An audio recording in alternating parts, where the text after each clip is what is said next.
Zdanec lidi. Tady je výborčí Pekosonic Force Liberec. Jsem tady proto, abych vás pozval na akci, která se jmenuje Breakdance Jam Follow the One.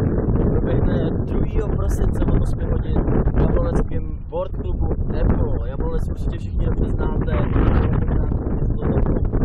Nedělám si prdel. Jablonec určitě takhle hezky není, ale to je jedno. Stejně přijďte.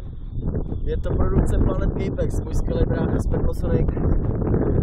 Na co se můžete těšit? Breakdance battle 1 na 1, který začne v 10. Naproti sedne Matthew, Sunny a Capex. Dál skvělý DJs, Renato,